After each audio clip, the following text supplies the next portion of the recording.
You just walk in session. I don't want to push you out. You will have your seat. You will have your seat.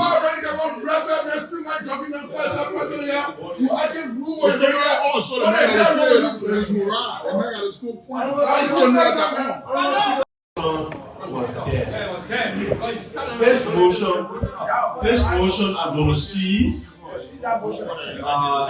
We're gonna advise the chair on health, and the chief clerk is to advise the minister of health that excuses based on medical reason must be followed by medical professional certification.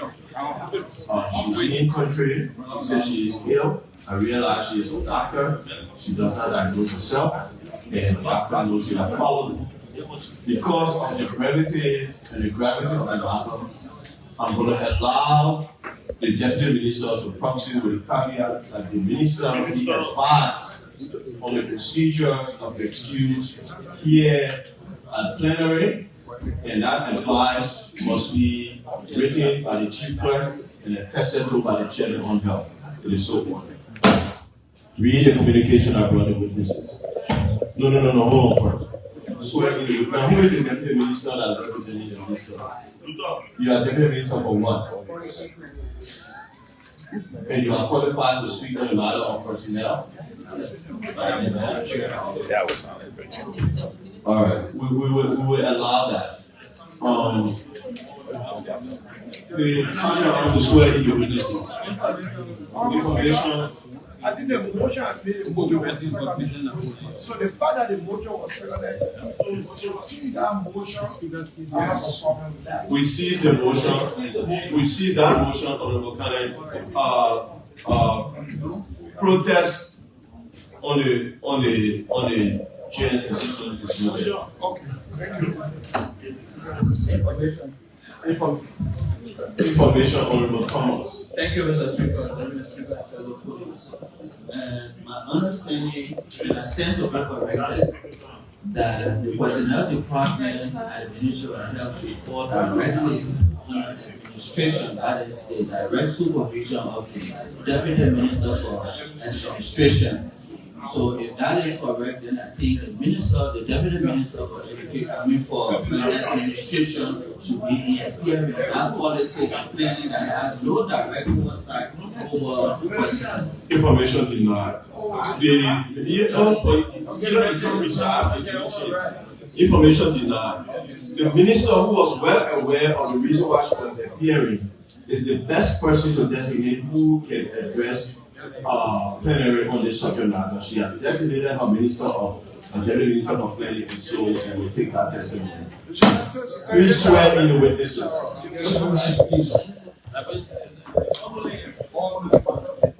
Please raise your right hand, call your name, and repeat after me. I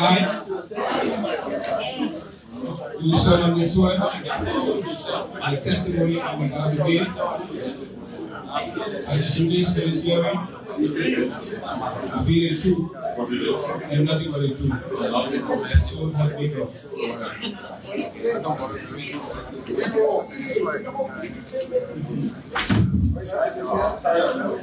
And we have to see. Mr. Speaker, Honorable Deputy Speaker, my distinguished honorable ladies and gentlemen of the Honorable House of Representatives, the witnesses are hereby qualified for this session.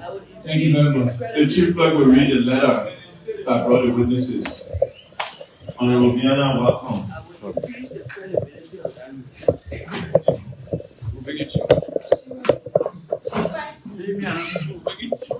September 3, 2024. Honorable Chief Onati Speaker, the Honorable House of Representatives, Capitol Building, Capitol Hill, and Liberia.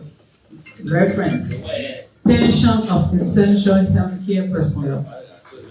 Dear Mr. Speaker and illustrious colleagues, I present my compliments and best wishes. I wish to bring to your attention a situation in my district which requires your urgent intervention. I've been informed by authorities at the Liberia Comprehensive Healthcare that Mr. Josiah Joker, Director of the Civil Service Agency, has pensioned 12 health personnel without replacement, thus leaving a significant void in the facility, which has since impaired critical service delivery in the district. It is important to emphasize that the Liberia Comprehensive Healthcare Facility provides services to hundreds of patients in the district.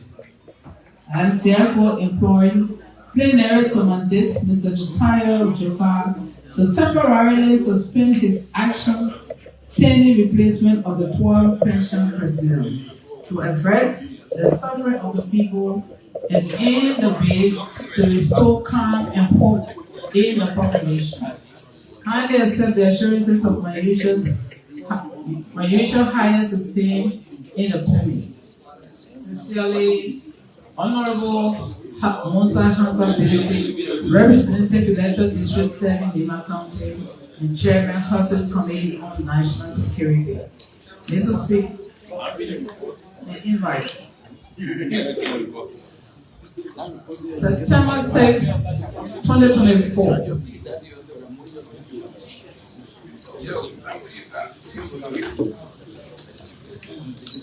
Honorable Josiah Jokai, Director General Civil Service Agency, EJS Ministerial Complex, Liberia.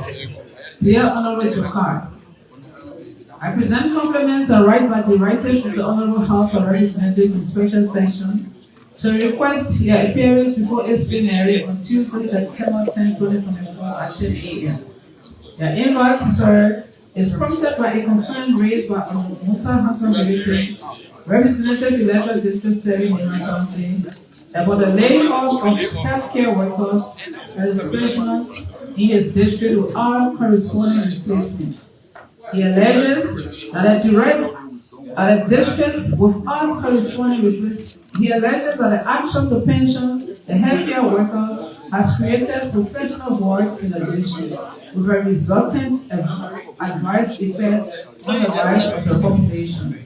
In view of the aforesaid, the plenary of the House is requesting further that you bring a comprehensive pension plan for civil servants as their entity.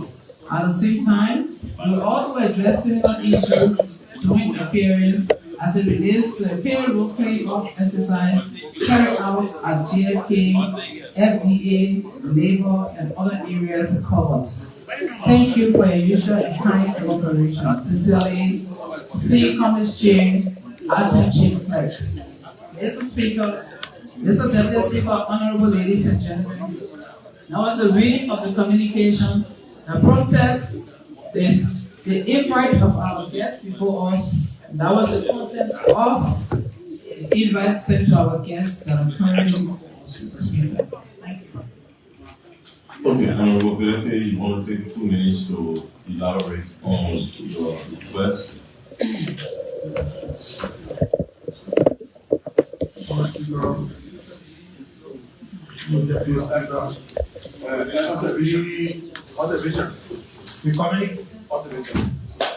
Observation, Honorable Quia.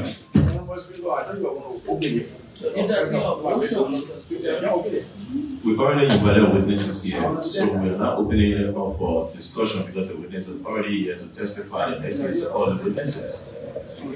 It's already being opened by virtue of the fact that the invitation has been read, the witnesses have been qualified. We just asked for the ability to give us a synopsis or summary and we'll call the witness.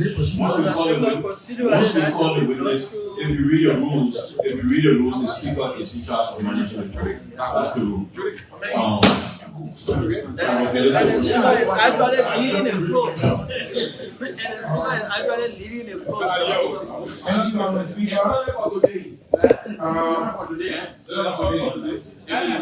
My communication is more or less what is going on around the government and their coordination. The civil service agency, which are considered to be defunct according to our constitution, you have a civil service commission now. It is a Should deform. not, yes, according to the constitution. It is deformed. Deform. You can read condition. Deform. Yes, it is deformed.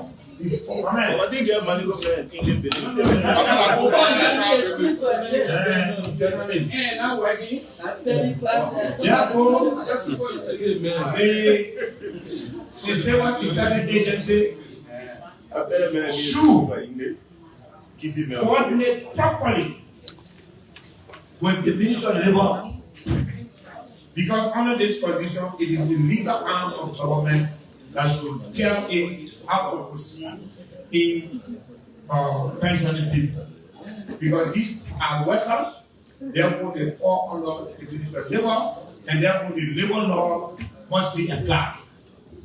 To this regard, the labor law remove people from payroll simply because you have the so-called authority to call the Ministry of Finance to say, move the person from payroll. It's not correct. Because there are laws on the book that say, if you are retiring someone, you should settle their benefits.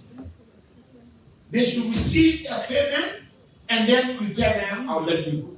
In my specific case, 12 people were removed from the payroll and from the services of the hospital without replacement. No one came to replace them, therefore endangering the life of my citizen. People have died since they happened for lack of care. The situation is continuing to cause serious problems, and I can imagine this is what is happening across the country. Honorable Speaker, we can't run government with one man from civil service just running like he cutting it by him, running forward. I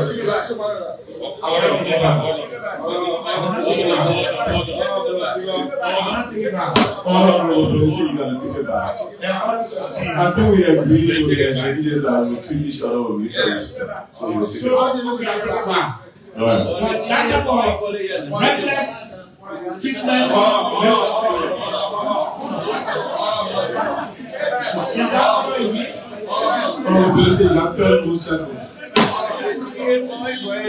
We are allowed to work reckless. You got 12 more seconds. Thank you, Mr. Speaker. That about reckless attitude, removing our citizens who have given their life to the service of their country without any benefit to them, without any thank you, anything for the government to say thank you for the service, and just tell them to stay home, and in the process endanger the life of our people.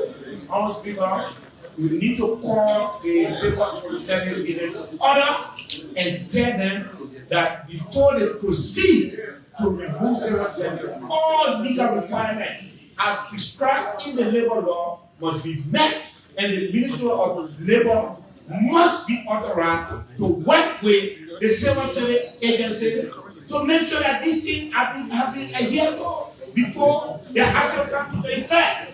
Thank you. Inquiry.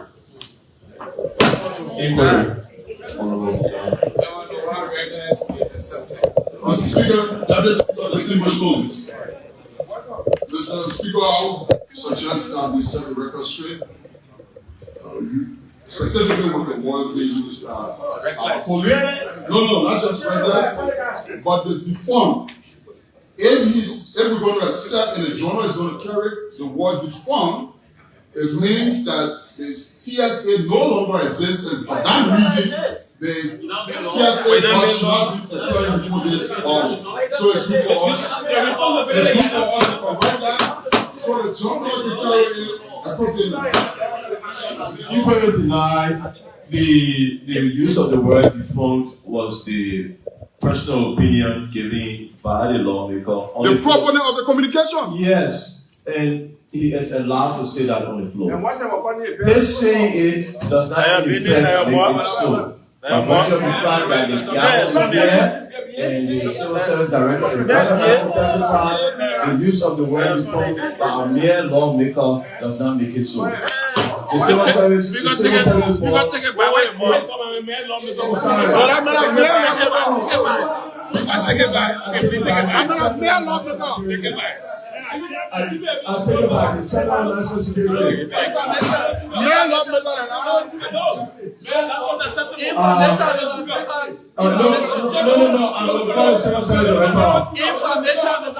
before the CSA I took it back. No, I didn't say only because. I said the chairman of national security. I took it back.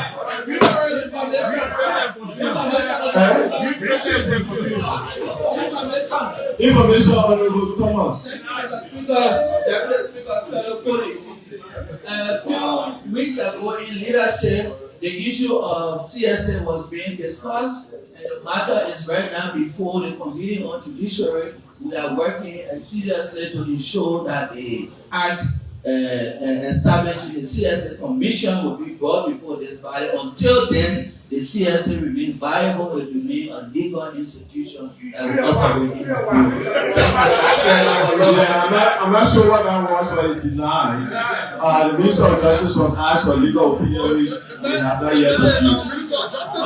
But it's not the Minister of Justice. But Honorable Bill, okay, the CSA boss will approach the mic.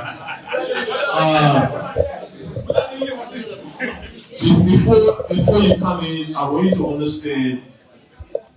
I identify with Honorable Bill position, especially when it comes to healthcare and education workers. You remove them from the payroll, guess who pays? It's the individual lawmaker that will pay, because we can't keep, unfortunately for him, he said some people die, but we can't leave those health facilities empty. When you move people from the payroll, we have to, some of those same people, we pay them to be volunteers. The only difference is now they have moved from government payroll and they have come into our personal expenses. So I think when it comes to law, to healthcare workers, and I would say workers at the Ministry of Education, you people have to be very careful. These are two very sensitive agencies for you to just remove people from the payroll without replacement. So I think it should be something where these people are replaced, especially in the case of healthcare workers, because you can't close these institutions down. Please, proceed. Thank you. Remember the honorable observation, Dina. Can we know who we have in the room and their capacity at the institution? Oh, yes. Well, all know the CSA boss, we want you to accept it. Sustain. We all know the CSA boss, right? Yeah. Okay, did you bring anybody else with you? Yes, I did. Can you introduce them? Sure. Thank you, Honorable Speaker, Honorable Deputy Speaker, Honorable members of this body.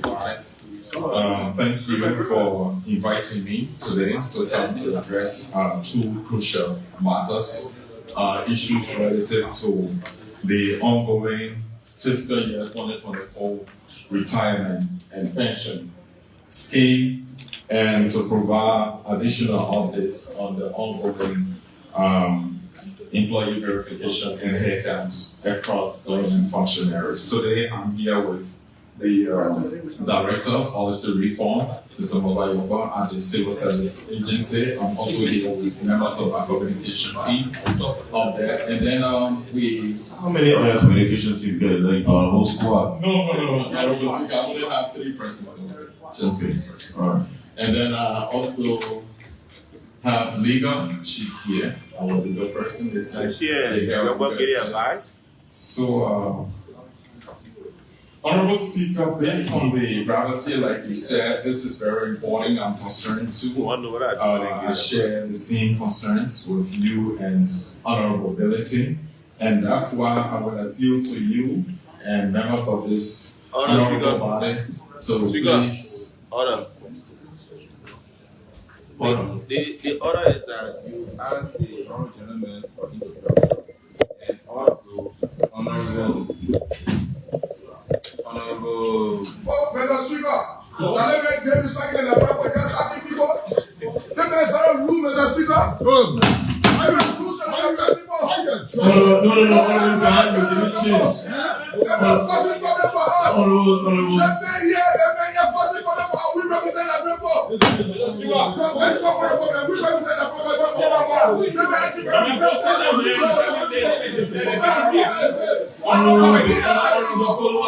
You just walk in special. You just walk in special. I don't want to push you out.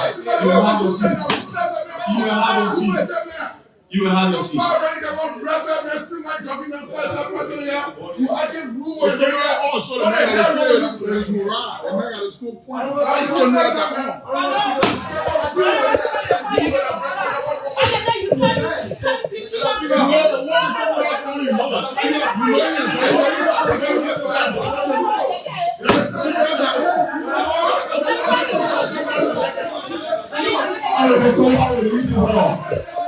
The sergeant announced the escort of the Kolubah outside.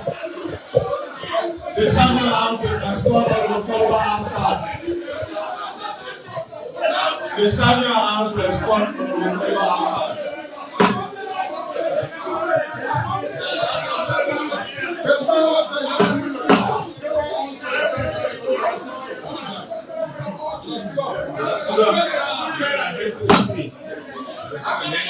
Mr. Speaker,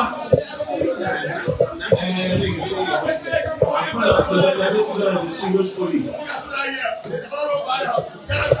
You know,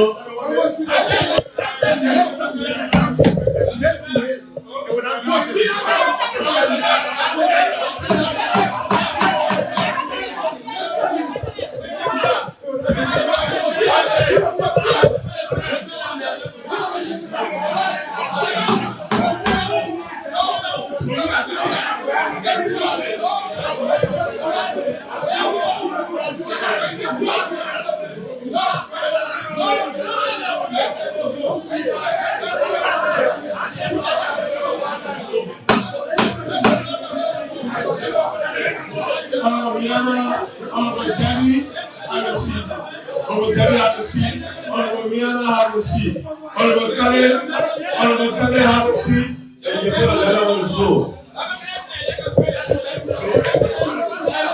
Honorable Kolubah's behavior or definitely or violation of the rules, any member can write a complaint of violation of the rules. The civil service director.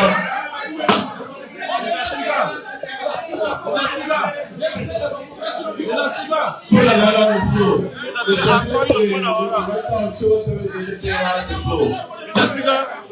Mr. Speaker, I call you upon the order. And the essence of that order was that Honorable Thomas asked for the introduction of those witnesses that are before us. The witnesses that are before us. And I saw just go ahead. And I saw for us, we want to know who are those who will be speaking before us to understand their positions. Okay, so we have the Ministry of Health and Civil Service Agency here, right? The Civil Service Board has introduced these people. When the Minister of Labor comes up, he will introduce those accompanying. Proceed. Thank you, Honorable Speaker. And members of the Honorable House. Yes. As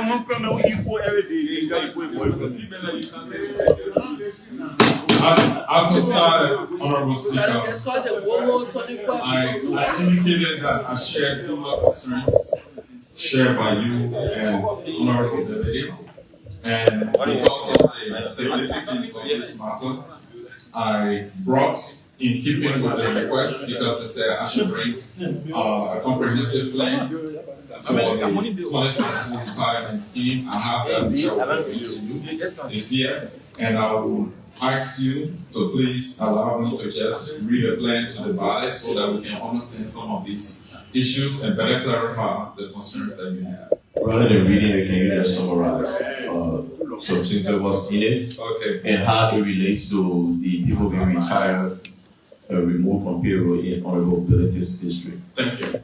Honorable Speaker, first I'd like to clarify. Across the country, you should address the issue relating to it. Honorable wrote the communication about Sacred Beer, and we agreed. So the Sacred Beer to discuss here? No, we agreed and we agree that we will include circumstances similar. Let's look at the entire sector. Circumstances similar, so proceed. Honorable Speaker, I agree with you and the Honorable Law because this is a national perspective from the national perspective. And we're also narrowed down to Honorable Delegate's issue. There is an ongoing national retirement and pension scheme, is specifically for fiscal year 2024.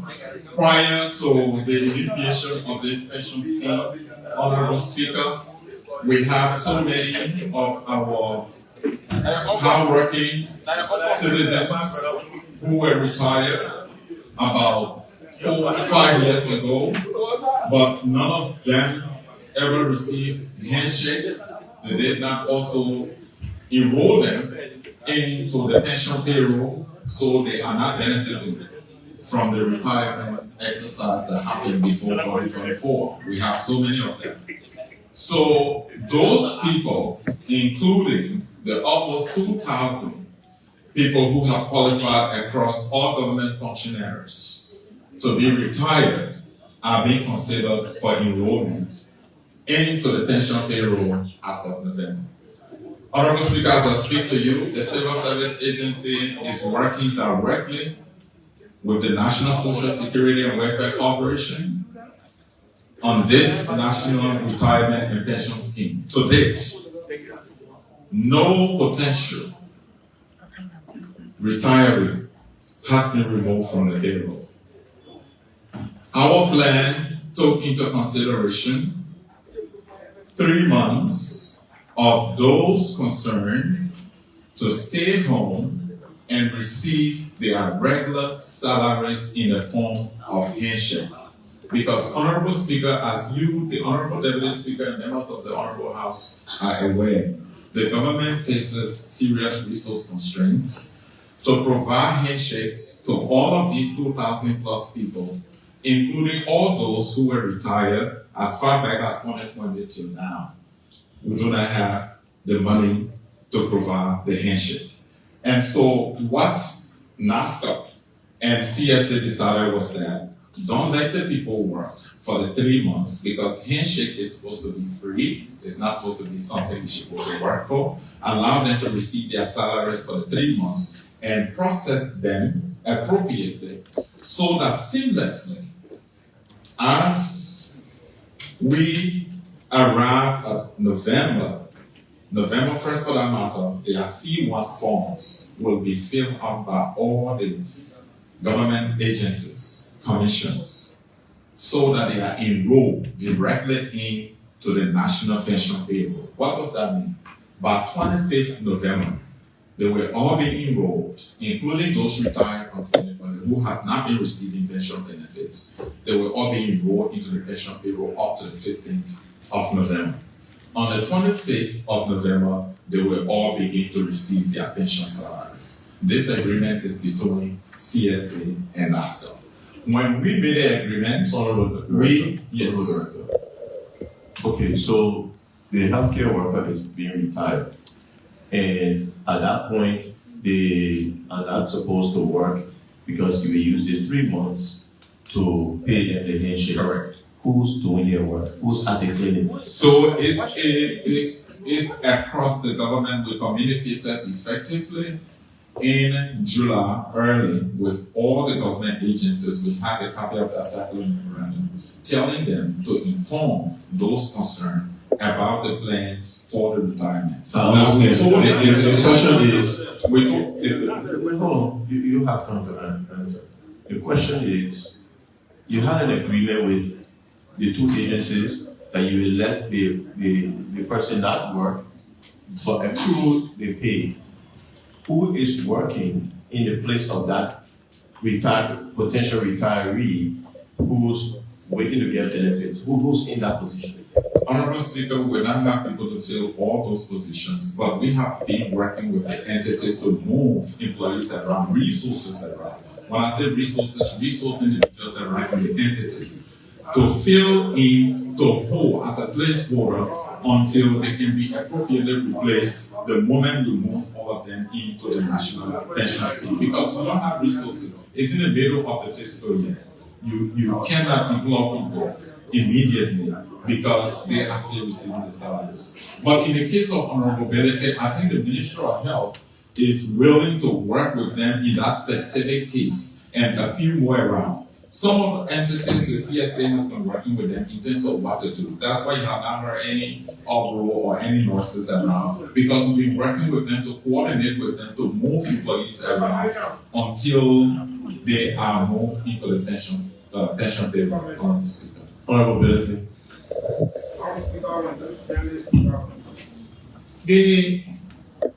The point of my communication was on two things: the health situation in my district and across the country, and adherence to the labor law.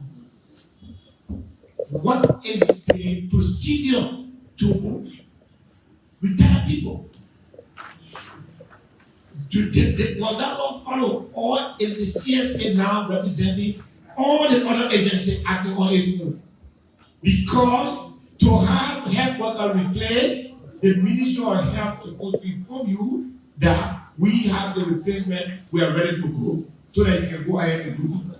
The Ministry of Labor is supposed to give you go ahead and say, you go ahead, you have conformed to all of the legal requirements to retire these people.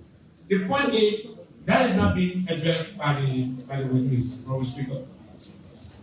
Thank you, Honorable Benedict. Those are important concerns, and I'm glad you raised them. The Honorable Minister of Labor is here. Yeah, he's fully aware. The Minister of Labor is on. Yes, he's fully aware that when it comes to retirement and pension, it falls squarely by law and by instruments promulgated by NASCO, by the Honorable House of Representatives and Legislature. The Ministry of Labor does not play such role in the retirement and pension process.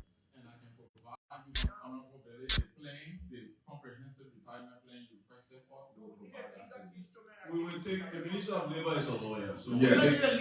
we will take the Minister of Labor.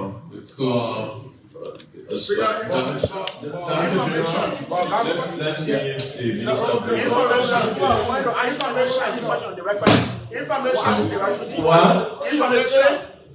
Inquiry.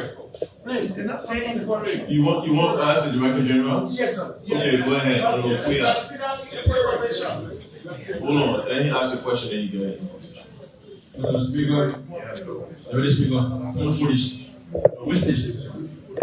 So my question is, No. action you took or you are taking, because the government is something, right? Because otherwise then you are very concomitantly as you move here from there you put a man there. Because the person that you taking from place to you know there, in that understanding, they pay for a piece of job. What they say in the classroom.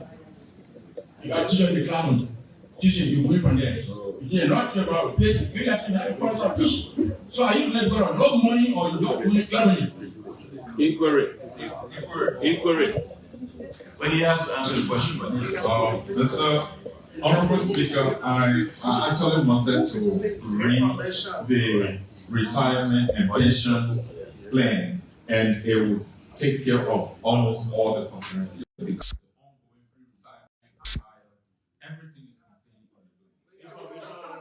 information on the code.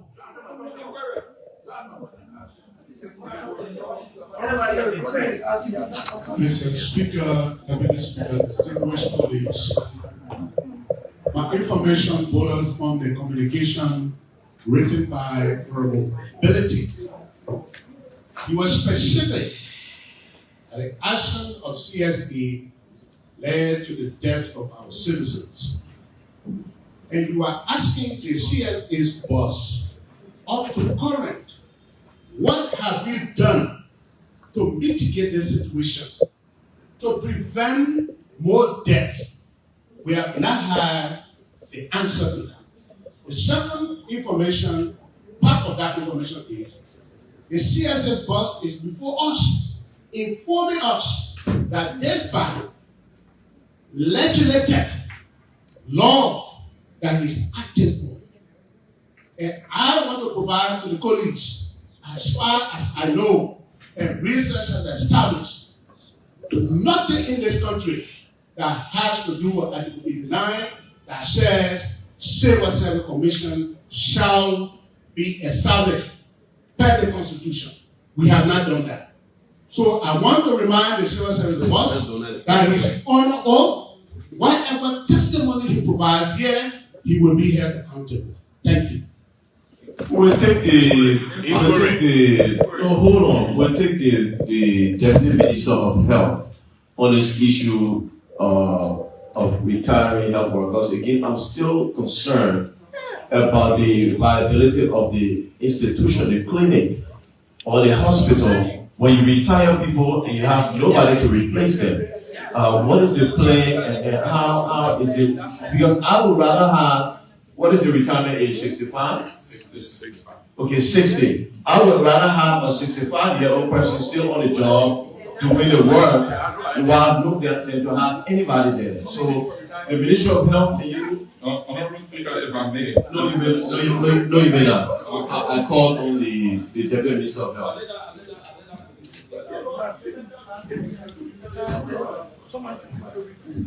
Honorable Speaker and Deputy Speaker, distinguished members of the House of Representatives, let me begin by saying thank you to all of you for the consideration given me to appear on behalf of my minister. And let me register also that our action is not deliberate, but this communication that was dated on the 6th of September only reached her office yesterday when she was preparing to go home because of illness. She could not have left it off without somebody representing her. So she deemed it necessary that I make the representation, and I thank you for allowing me to make such representation.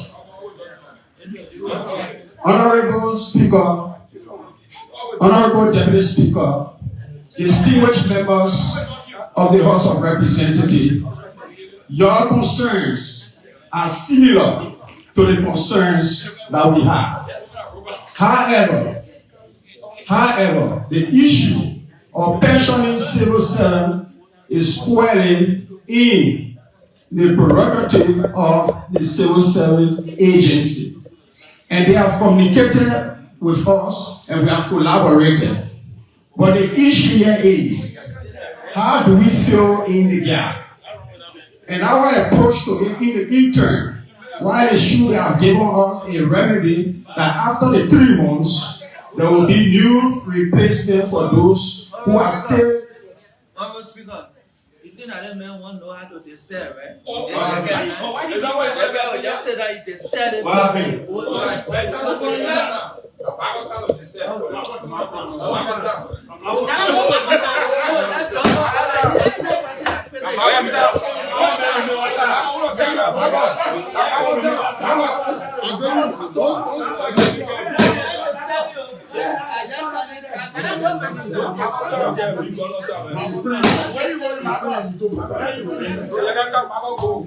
Okay, proceed. Honorable Speaker, Honorable Deputy Speaker, distinguished members of the House of Representatives, what the ministry is doing at the movement is doing human resource reallocation, wherein there are staff that we think we can move from one facility or from one locality to another without causing another problem from where we are taking that staff.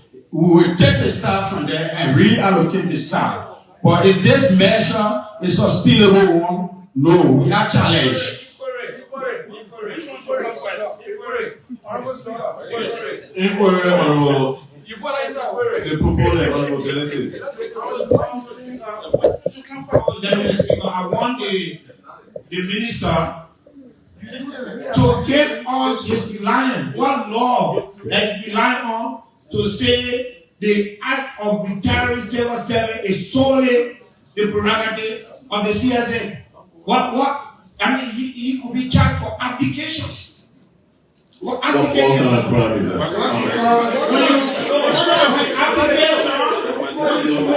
When you refuse to do your job, and just look at somebody and say, I have a job, even though that the people working for you. And the next will say, let them go, then you say, what is it relying? What law on the book that say it is the sole prerogative of CSA will say one people at a time, one part at a time? I would call the Minister of Labor to see if he can share, no, hold on, to see if he can share some light on that. Mr. Minister. So that's what I want We all want to know what the law is. So let's listen to the Minister. Your question will come back. Mr. Minister, welcome. Mr. Speaker, Mr. Deputy Speaker, members of the Honorable House of Representatives, again, let me thank you for always inviting us to share with you some of your concerns and